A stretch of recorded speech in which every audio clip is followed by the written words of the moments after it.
Okay, looks like we're live. Good morning. We are continuing in Revelation 6. And actually, we were supposed to be starting Revelation 6:1 last week. And I guess we did start, even though we never got to Revelation 6:1. But we did cover a lot of background concerning the tribulation and the Antichrist and a lot of the things that are covered in Scripture. So today we're actually going to get to the text here in Revelation 6:1. I do need a couple of volunteers. Can I get a volunteer to read Job 39, that passage there? Thank you, Boyd. And a volunteer for Zechariah. Okay. Just go to Matthew, go back, I think, 2, and you'll be at Zechariah. I learned that this week. Not to insult your intelligence, but I will confess that I had to dig around and dig around. And so it's kind of tucked away in there. But anyway, let's listen here in Revelation 6. And we're going to, basically what we're covering today is the first 4 seals, the 4 horsemen, as it were. Then I saw when the Lamb broke one of the 7 seals, and I heard one of the 4 living creatures saying, as with a voice of thunder, "Come." I looked, and behold, a white horse, and he who sat on it had a bow. And a crown was given to him, and he went out, conquering and to conquer. When he broke the 2nd seal, I heard the 2nd living creature saying, "Come." And another, a red horse, went out. And to him who sat on it, it was granted to take peace from the earth, and that men would slay one another, and a great sword was given to him. When he broke the 3rd seal, I heard the 3rd living creature saying, "Come." I looked, and behold, a black horse, and he who sat on it had a pair of scales in his hand. And I heard something like a voice in the center of the 4 living creatures saying, "A quart of wheat for a denarius, and 3 quarts of barley for a denarius, and do not damage the oil and the wine." When the Lamb broke the 4th seal, I heard the voice of the 4th living creature saying, "Come." I looked, and behold, an ashen horse, and he who sat on it had the name of Death, and Hades was following with him. Authority was given to them over 1/4 of the earth, to kill with the sword, and with famine, and with pestilence, and by the wild beasts of the earth. Cheery picture for a Sunday morning here of these 4 seals being broken. And I guess if there was a beginning to today's lesson, like Paul, I would say, thinking back to everything we talked about last Sunday, therefore, let's look at Revelation 6. So, if you recall John's vision of the throne room in chapters 4 and 5, we are still in that same setting. And this has just been a continual passage. There's not a real large lapse of time between chapters 4, 5, and 6. This is just a continuation of what John saw. He notes, as the 6th chapter begins, he says, "Then I saw." And that is a transition, but it's not to suggest that there's been any break in time or any break in what he's saying. He's just, maybe he looks over to the right or to the left and he sees a different vision. But we are moving on now from this scene of worship of Christ and worship of God that we saw in chapters 4 and 5, and now we're looking at the unveiling of this apocalypse that we've heard it called for the future, and what it holds. So he observes the Lamb, and who's the Lamb? Christ. Break the first of the 7 seals. And then what happens once that seal is broken?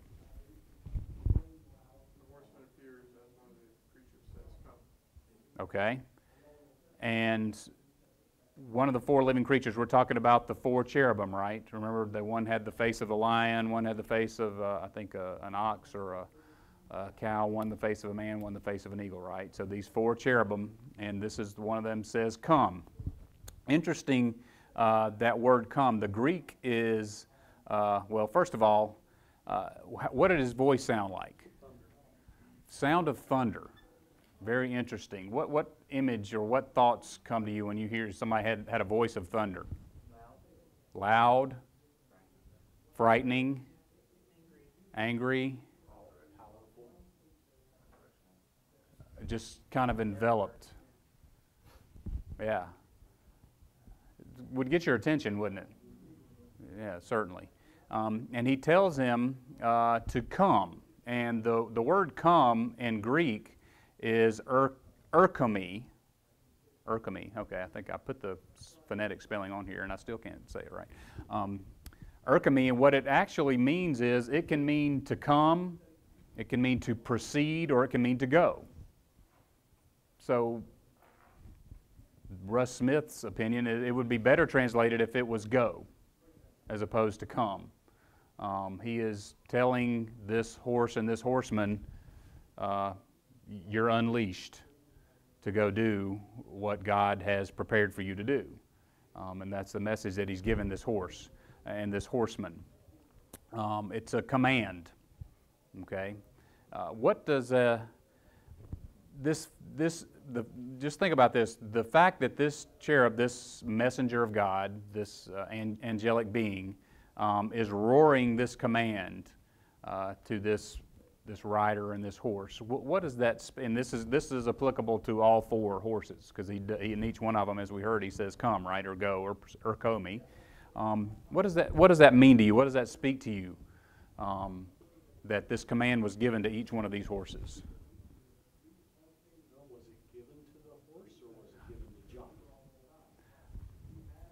Because the very next, in most translations, the very next thing is, and I looked, or so I looked.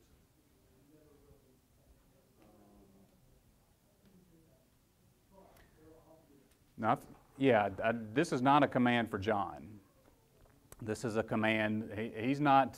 John's there. John's looking. He's seeing all this take place. So it's not a situation.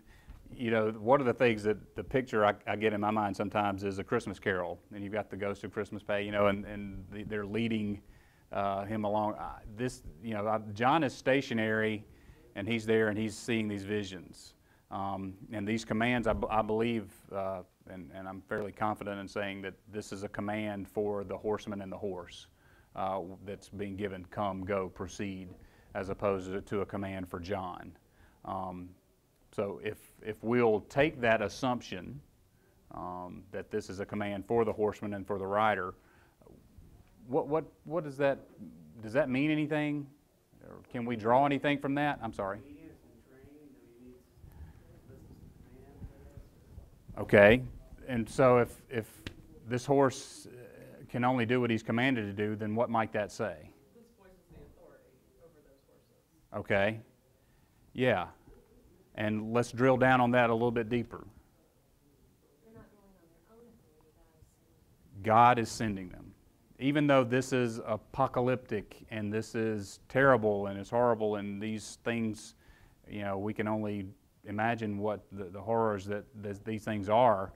God is in control of this process. This isn't evil run rampant in the world.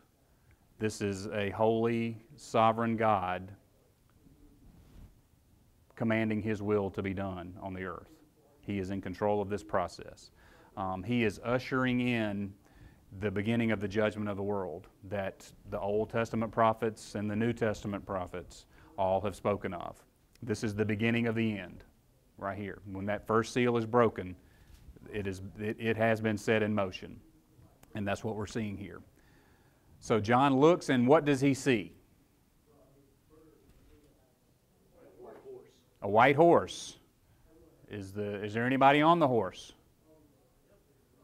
There's a rider on the horse. Does he have anything with him? What's he carrying? A bow. Okay. And he was given a crown.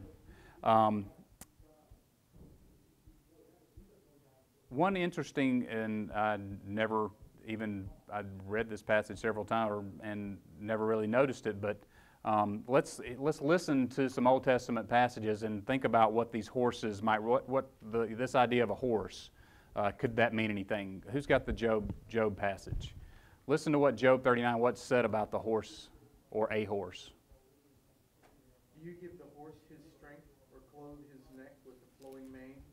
Do you make him leap like a locust, striking terror with his proud snorting? He paws fiercely, rejoicing in his strength, and charges into the fray. He laughs at fear, afraid of nothing. He does not shy away from the sword. The quiver rattles against his side, along with the flashing spear and lance. In frenzied excitement, he heats up the ground. He cannot stand still when the trumpet sounds. Okay. And at the blast of the trumpet, he snorts, aha. He catches the scent of battle from afar, the shout of commanders and the battle cry. Interesting picture of a horse there. What kind of adjectives or what things do we hear to describe the horse? Strength, power, fearless. A beast of war. It gives you these pictures, these images, right? Let's listen to what Zechariah had to say about the horse. And then I turned and raised my eyes and looked, and behold, 4 chariots were coming from between 2 mountains, and the mountains were mountains of bronze. With the first chariot were red horses, with the second chariot black horses, with the third chariot white horses, and with the fourth chariot dappled horses, strong steeds. Then I answered and said to the angel who talked with me, What are these, my Lord? And the angel answered and said to me, These are 4 spirits of heaven, who go out from their station before the Lord of all the earth. the vision Zechariah had is not a picture of these 4 horses, okay? There were some similarity, but that's a completely different vision and a completely different prophecy. But the idea is the same. That God has commissioned these horses to set about on the earth to do His will, or a picture of that. And again, a picture of these mighty, strong, powerful horses. And that's what we see in this vision that John had. What about white? Could the white horse, any significance to the fact that this horse is white? What I call it conquest or conqueror. Okay. The white represents conquer or conquest. Okay, and I think we're going to see in chapter 19, Jesus is going to come in on a white horse. And that will absolutely be the picture there of that white horse. What happens with this horse? And we'll talk more about the overall meaning, but we talked about this last week. When the Antichrist first comes and when the tribulation first begins, what's the first thing that happens? Peace. And this white, I think, is probably representative of the peace that he comes. Because what was this guy carrying? Well, empty, without, yeah, what's missing? The arrows. Is a bow without arrows useful for anything? Not in the way of war, right? It might be good to whip your kids with or something, but it's not good for a weapon of warfare. And, I am not afraid. Bring on defects. Although I won't say everything else that we beat her with, but you know, I don't even own a bow. Yeah, a bow. This bow is a picture of war, but without any arrows, it's war with no bloodshed. Kind of a Cold War kind of thing. But what was being done, this peace that the Antichrist will first usher in, is done without war. And we talked about last week all of the things that are obstacles to peace in the world right now. Economies and resources and borders and religion. And Antichrist is going to blur all of those obstacles and bring this world in together. One of the things, that if you think about this stuff, as we have hurricanes and earthquakes and we see all the evil in the world today, and it's common for us to hear or even to say, boy, this is just the beginning and things are just going to get worse and worse and worse until Jesus comes. But is that true? I mean, think about what's going to happen. Are things only going to get worse and worse and worse? There's a head shaking no. No. For all this to happen, things are going to have to get a lot better, at least in the world. Now, I'm teaching this with a bent towards and an opinion that this isn't going to happen with the church here. The church is already gone. That may or may not be true. God has not given me any special dispensation in that department. But a lot of people believe that the church has already been raptured before this first seal is broken. So we may not see this era of prosperity ushered in, but there will have to be an era of prosperity, of peace, that things get a lot better. Because everybody thinks that this guy who has made all this possible, who has, or at least is claiming that he has made all this possible and has ushered in all of this thing, the Antichrist, all of these economic issues and these wars are going away. And there's going to be a very short period and temporary period of peace in the world, peace and prosperity. It makes me think about right before in Hosea and the nation of Israel had forgotten about God because things were so good.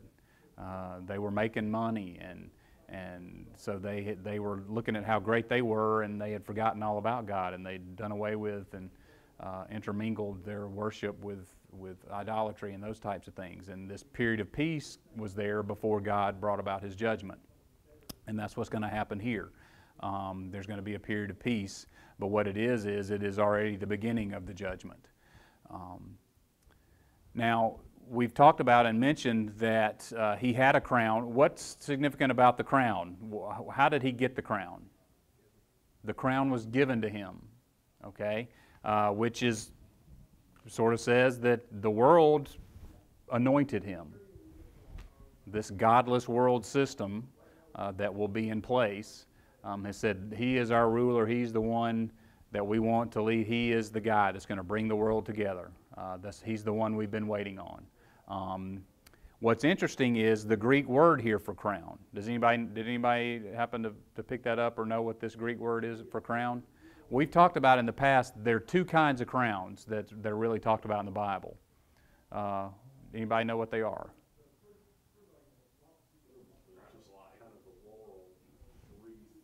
That was given to the victor. There was a crown given to the victors. Paul talks about running the race and our crowns, and that word is Stephanos, and it's the crown that's given to someone in a contest who's won. And that's what's used here, Stephanos. And we'll talk about this obviously more when we get there, and at the rate we're going now, that might be in 2017. In chapter 19, when Jesus comes back riding on a white horse, he will also be wearing a crown. That crown is not a Stephanos. It is a diadem. And that's the crown that is given to a ruler, that is given to royalty. Okay, and that's the difference.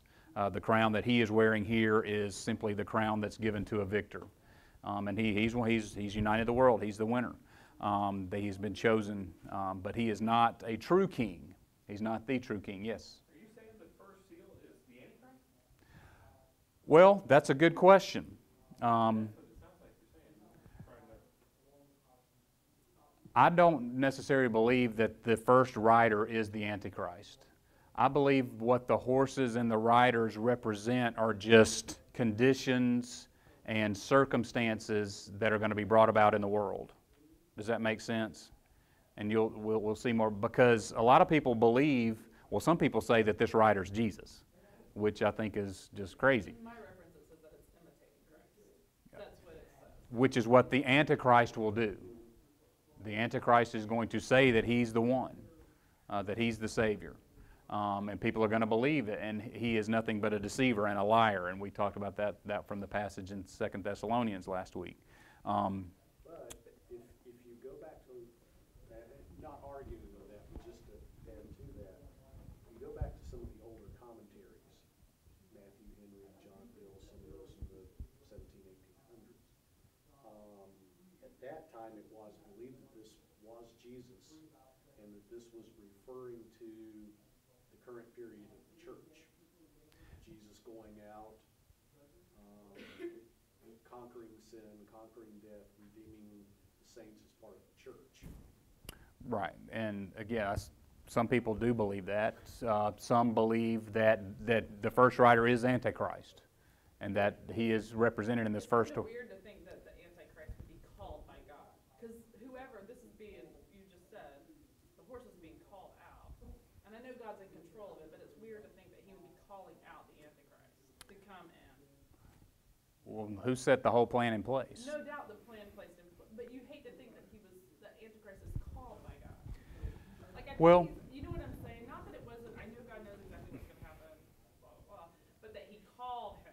Do you know what I mean? I do, and I think if it's helpful if we look, let's take, for instance, God's judgment of Israel back in, and when he exiled the Babylonians, or exiled the Jews through Babylon.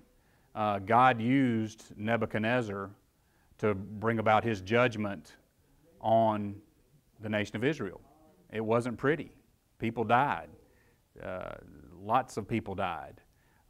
It was ugly, nasty, but that was God's judgment. And I think that was just a picture of what we're seeing here in Revelation, and I think it was actually a prophetic picture of. That was just a taste of what's facing the world. That God's going to judge the world, which that's a sort of a selfish reason that you hope that there's a tribulation, so that we're taken out of all this. So this God doesn't create evil. God doesn't practice evil, but he will allow, with restraint, evil to take place. And that's what we're seeing here. God is allowing all of this to take place. Why? Judgment. Because why does God have to judge sin? He cannot be in the presence of it. He abhors sin. And from the very beginning, that has been his nature. And for him to be accepting of sin, for him not to punish sin, he would cease being God. So that's why all this is necessary. It's almost a turning loose than a calling forth, is the way I would think. Kind of like Job with the first part of Job where God and Satan are having a conversation about Job. And also references later in Revelation, I think, talking at the end of the 1,000-year reign, the millennial reign, that Satan is loosed again. So, and that's the way he is roaming about the earth now. But the picture that I heard a long time ago that I like to use is that Satan's on a leash. God is allowing him to do things here, but he is not. Satan is not sovereign. He can only do what he is allowed to do. And of course we know, and there's a passage in Daniel about how Daniel was praying and praying, and the angel was coming to him, but the angel was delayed in coming in to answer his prayer because he was battling demons. And there's this whole other realm that's going on as we speak that we don't know anything about. And it's, I don't want to say spooky, but it's kind of the word that pops into my head, that there's this spiritual realm where these battles are taking place that we don't know anything about. And the battles that angels are doing on our behalf and for the kingdom. And so we're kind of seeing those barriers melt away here. I think maybe one way to look at that God is bringing in his judgments, and he's unleashing these powers. And I think that maybe that's a good word for these horses. Is there literally going to be a guy on a horse riding around? Probably not. This is just a picture of the force that God is going to allow to go to carry out these things. Is all that making sense? Okay. I'm glad it is for you. I'm not sure it's making sense to me. No, kidding. Okay. What's interesting is if you look back through history, and there have been, and I think we talked about this last week, about a lot of people who the world was convinced was the Antichrist. Whether it was Hitler or Mussolini or Stalin, Napoleon, how did they first come into power? By bringing in peace. So this is a pattern that's nothing new. But what's going to be different is it's going to be complete peace. They're not just going to have peace in their little corner of the world. This peace is going to be for the world when they come in, when the Antichrist comes in.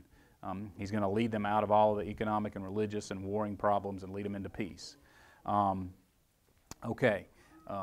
Everybody, any questions about this first seal, this first horse? And I think as we get into these other horses, the idea, again, Russ Smith's opinion, that none of these riders on these horses are specific people. They're just, it's a horse and a rider, and it represents something. I could be completely wrong. That's just, from my study, that's what I'm getting here. Everybody, we ready to move on to the second seal? Okay. I think this guy didn't bring him peace because he said he went forth conquering and to conquer. Well, Wasn't a, I mean, don't you, I mean, and I think conquering that he's taking control and overcoming and setting himself up as ruler of all. And he does that with a bow with no arrows. And that's where that peace element comes into it. He doesn't do it by destruction yet, because we're about to see the next thing that happens. And just as a tidbit, I think what's represented in these first four seals, we talked last week about the 70 years, Daniel, which is really a 7-year period. And that also from Daniel we learned that in the middle of that 7 years is going to be when the beast that we will see later in Revelation, the true Antichrist, comes out and he begins to ravage the earth.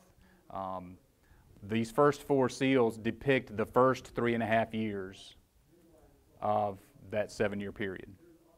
This is sort of the kinder, gentler tribulation as opposed to what we'll see in the second half. Again, that's pretty much everything we're contemplating and we're discussing, but there's no concrete, I can say with conviction, this is what this means absolutely. There's no ifs, ands, or buts about it with a lot of these things. This is prophecy, so some people would stand up here and tell you that these things have already taken place and probably be able to make a pretty good argument for it. We don't know for sure. Maybe they have. I don't think they have. But regardless, they're worthy of studying. So, he breaks the Christ breaks the second seal. And again, we have one of the cherubim telling the horse and the rider to go or to come or to proceed. And what do we see? A red horse. A red horse. And again, the red horse has a rider. But there's really no, if you go out and you look and you search and you research, there's lots of commentary and articles and debate about who the rider on the white horse is in this first seal. Nobody ever talks about who the rider on the second horse, that it says as much to me, that these horsemen aren't depictive of anybody in particular. They're just representative of the rider. If you go back to it's told that these, granted it's not the same prophecy, but the horses are the spirit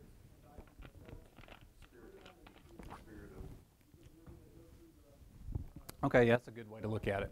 A spirit of, a force of, a condition that is being brought about. So what does the red represent?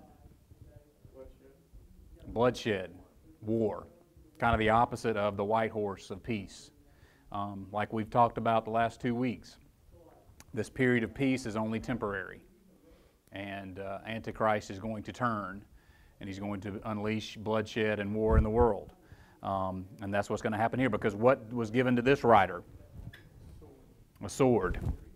That is a true weapon. He doesn't need anything else. He doesn't need any arrows to go with the sword. The sword is a weapon of bloodshed and a weapon of war.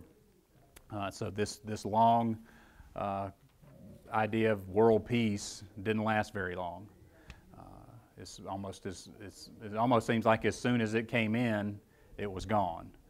Just enough to get him into power is basically what the point of the peace was. If you noted in your commentaries, MacArthur made a point in his comments that,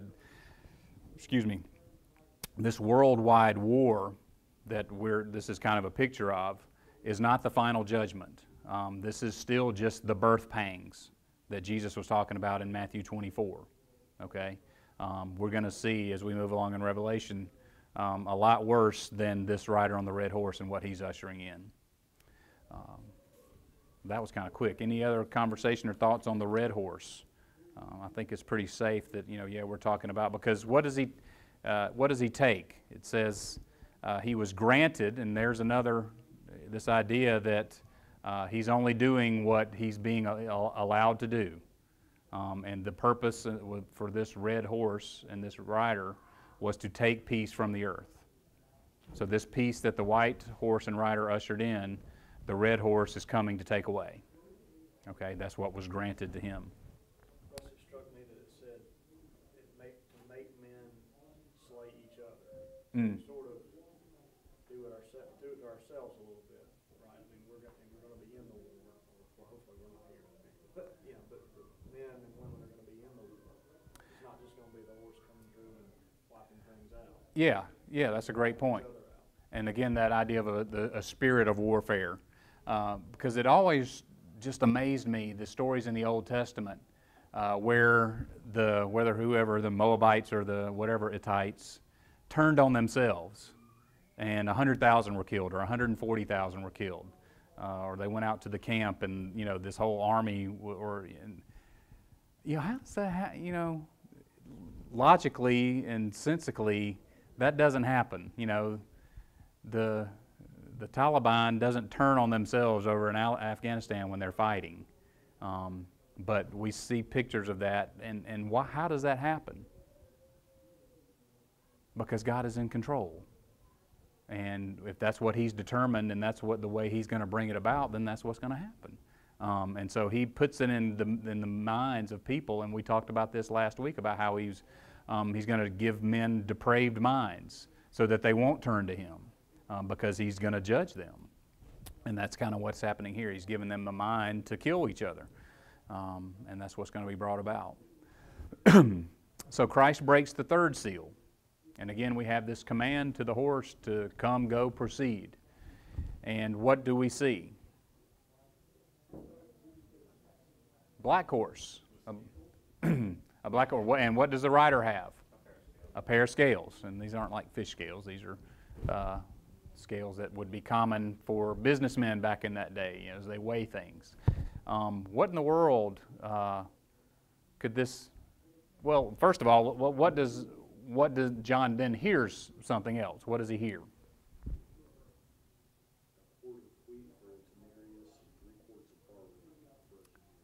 All right, so we've got this rider with scales and this voice saying, and just, I don't know that it should be as an aside or not, but who said that? Was it one of the creatures? Yeah, so maybe this is God speaking. I don't know that what significance that might have or not. I mean, I think this is all part of, whether God says it or whether one of His created beings has said it. I didn't really know, but I thought it was interesting that it was a voice from the center of the four living creatures, which we know that's where the throne was, right? When we back into chapter 4. So this voice, and a quart of wheat, denarius. First of all, let's try to identify what some of these things might mean. Well, first of all, what's a denarius, or what would a denarius have been then? 1 day's wage. 1 day's wage. So what about a quart of wheat? What would be significant about it? It would be enough to feed one person for a day. All right, so let's marry those two together. What's being said here? You work all day for enough to feed yourself. Not your kids. Not your wife. Exactly. So what about this 3 quarts of barley? What barley and wheat? Compare and contrast those two things.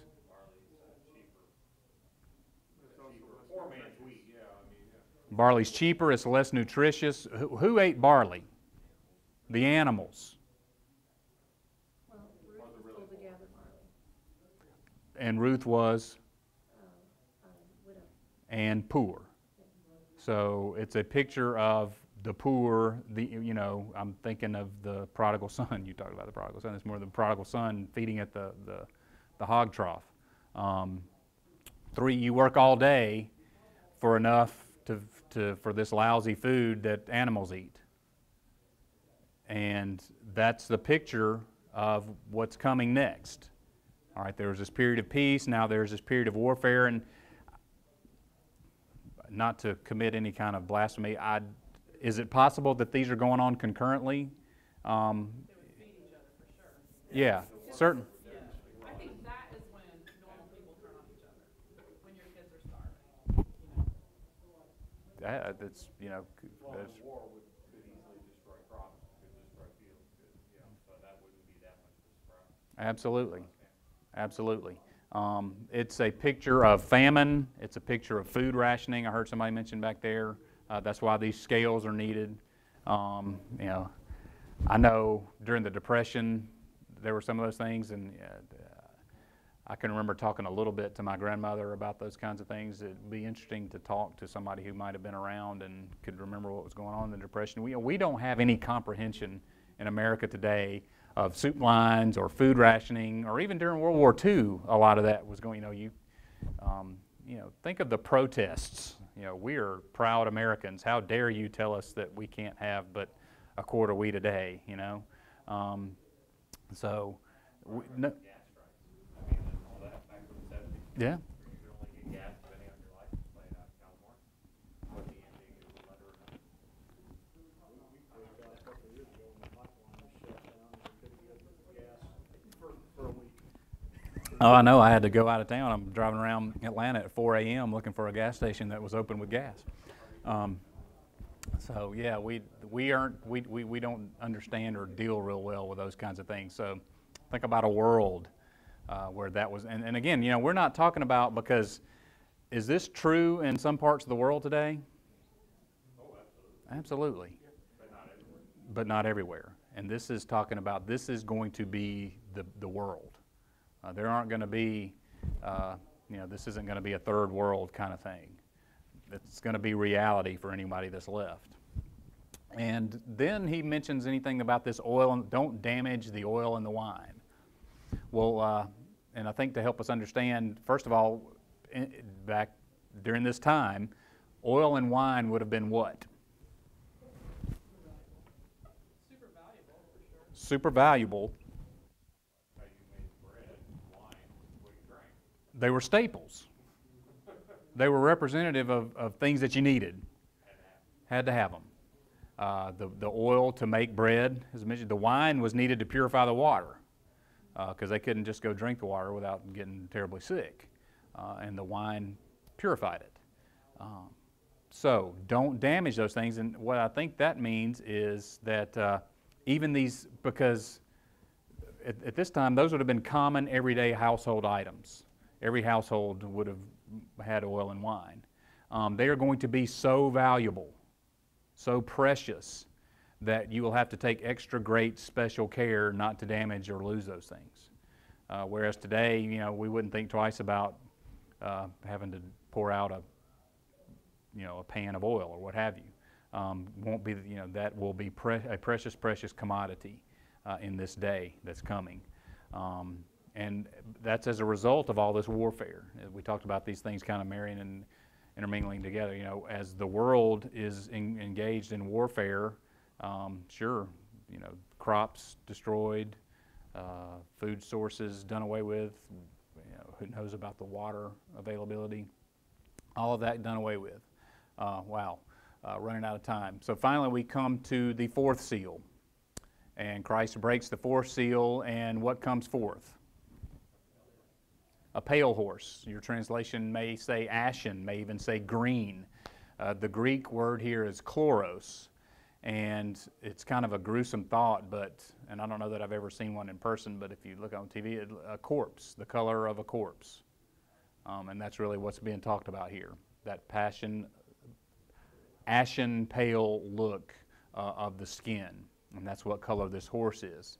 And he tells us, what was the name of this horse? Death.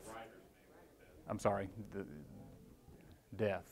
The rider is death, and Hades is following Yeah, Hades is following behind him. Now, we talked a little bit about Hades back in chapter 1 of Revelation. What is Hades? Mine says hell. It's the hell. It's the realm of death. And so what's pictured here? Death. And not just because of the famine, but certainly part of the reason for that is people are going to die of hunger.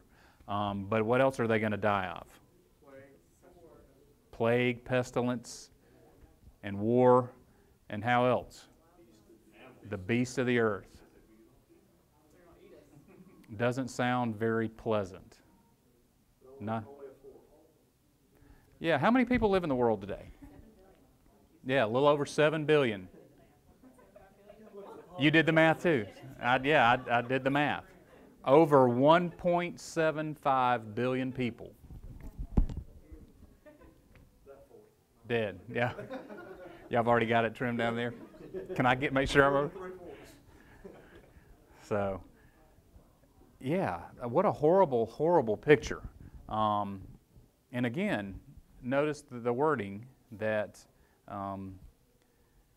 authority was given to them over a fourth of the earth. Who gave them the authority? God. Yeah. God is still in control of all of this horrible process. He is in control, and they are not doing anything that He is not allowing them to do. And remember,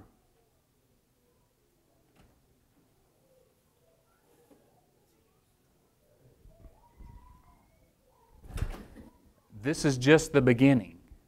I wonder if it'll be like the fourth, like geographically almost, until the story Europe, or what? You know what I mean? Or Africa. You know what I mean? Like I just wonder if it'll be widespread at this point, or will we be looking from afar, whoever's there, looking from afar, saying? I think if you got to think if the famine's worldwide, if the war is worldwide, then it's just going to be everything's going to be worldwide. But I have no idea. The world ain't seen nothing yet. Even after all of these horrible things, it's just scratching the surface of what's coming. So, we got just a few more minutes here.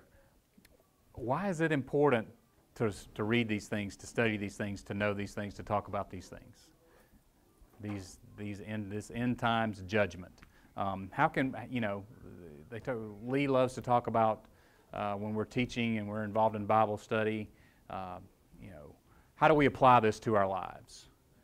How do we apply the 4 horsemen of the apocalypse to our lives? What's the so what, as he likes to say? We've read these things. We see that these things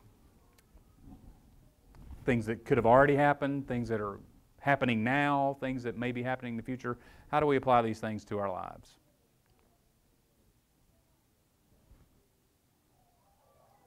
We can see the greatness of God and the seriousness of our sin and the need for a Savior.